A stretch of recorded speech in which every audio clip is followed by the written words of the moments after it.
Indonesia bukan cuma satu negara besar, tapi rumah bagi 38 provinsi yang tersebar dari barat hingga timur. Kita mulai dari ujung barat Indonesia. Di Pulau Sumatera, terdapat 10 provinsi: Nanggroe, Aceh, Darussalam, Sumatera Utara, Sumatera Barat, Riau, Kepulauan Riau, Jambi, Bengkulu, Sumatera Selatan, Bangka Belitung, dan Lampung. Geser ke Pulau Jawa, pulau kecil dengan penduduk terbanyak di Indonesia. Di sini ada 6 provinsi: DKI Jakarta, Banten, Jawa Barat, Jawa Tengah, Daerah Istimewa Yogyakarta, dan Jawa Timur.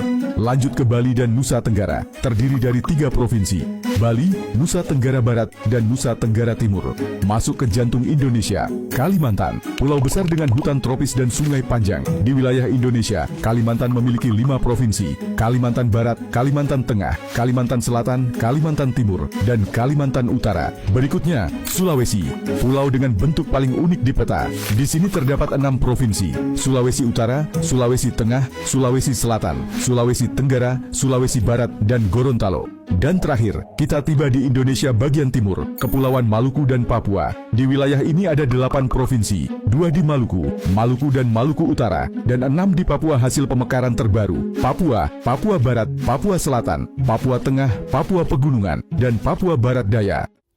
Halo teman-teman, selamat datang di video pembelajaran geografi. Pada kesempatan kali ini, kita akan membahas tentang migrasi penduduk. Pernahkah kalian mendengar istilah urbanisasi atau perpindahan penduduk dari desa ke kota? Nah, ternyata hal tersebut termasuk dalam salah satu bentuk migrasi. Untuk lebih memahaminya, yuk kita simak video tersebut sampai selesai. Migrasi adalah perpindahan penduduk dari satu wilayah ke wilayah lain dengan tujuan untuk menetap, baik sementara maupun permanen. Migrasi dapat terjadi dalam satu negara maupun antar negara. Fenomena ini sering terjadi karena adanya berbagai faktor yang mempengaruhi keputusan seseorang untuk berpindah tempat tinggal. Ada beberapa faktor yang mendorong seseorang melakukan migrasi. Faktor-faktor tersebut disebut faktor pendorong atau push faktor. Contohnya adalah kurangnya lapangan pekerjaan, rendahnya pendapatan masyarakat, sempitnya lahan pertanian, serta terbatasnya fasilitas pendidikan dan kesehatan di daerah asal. Selain faktor pendorong, terdapat pula faktor penarik atau pull faktor. Kota-kota besar biasanya menawarkan kesempatan kerja yang lebih luas, fasilitas pendidikan yang lebih lengkap, layanan kesehatan yang lebih baik, serta berbagai sarana dan prasarana yang lebih memadai. Hal ini yang menarik masyarakat untuk berpindah ke daerah tujuan atau ke kota besar.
Salah satu bentuk migrasi yang sering terjadi di Indonesia adalah urbanisasi.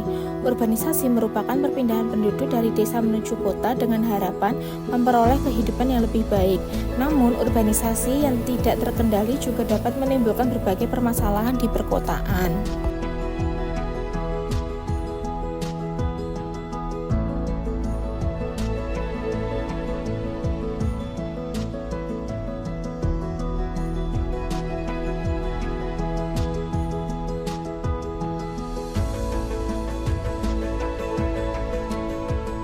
Pertama, urbanisasi, yaitu perpindahan dari desa ke kota. Kedua, transmigrasi, yaitu perpindahan penduduk dari daerah padat penduduk ke daerah yang lebih jarang penduduknya yang biasanya diselenggarakan oleh pemerintah. Ketiga, emigrasi, yaitu perpindahan penduduk ke luar negeri. Keempat, imigrasi, yaitu masuknya penduduk asing ke suatu negara. Dan yang terakhir adalah remigrasi, yaitu kembalinya seseorang ke daerah asal setelah ditinggal ke tempat lain.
Migrasi dapat memberikan dampak positif bagi masyarakat, misalnya meningkatkannya pendapatan keluarga, bertambahnya kesempatan kerja, meningkatkan keterampilan sumber daya manusia, serta adanya pemerataan jumlah penduduk di beberapa wilayah.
Di samping dampak positif, migrasi juga dapat menimbulkan dampak negatif apabila tidak dikelola dengan baik.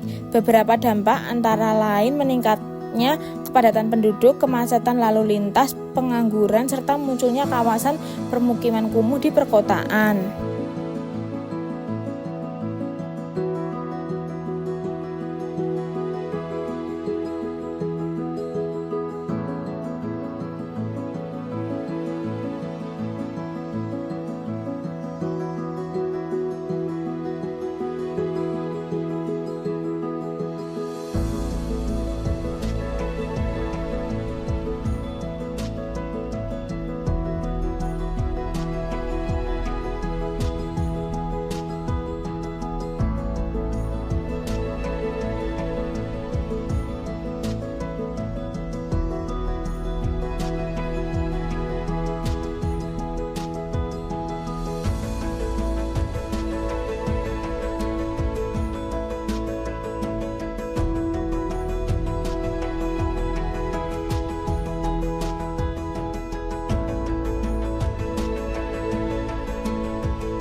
Pemerintah telah melakukan berbagai upaya untuk mengatasi permasalahan akibat migrasi yang berlebihan. Upaya tersebut diantara lain melakukan pemerataan pembangunan, penyediaan lapangan pekerjaan di daerah, peningkatan kualitas pendidikan, serta pembangunan fasilitas umum yang lebih memadai.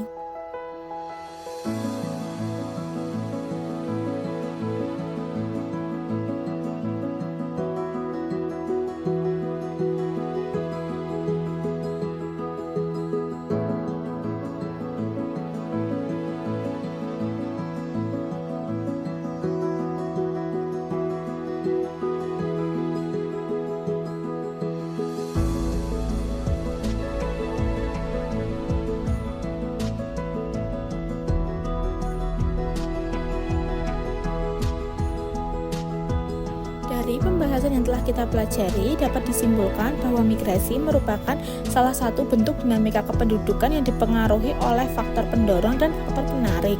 Migrasi dapat memberikan dampak positif maupun negatif, sehingga perlu dikelola dengan bijaksana agar dapat memberikan manfaat bagi masyarakat.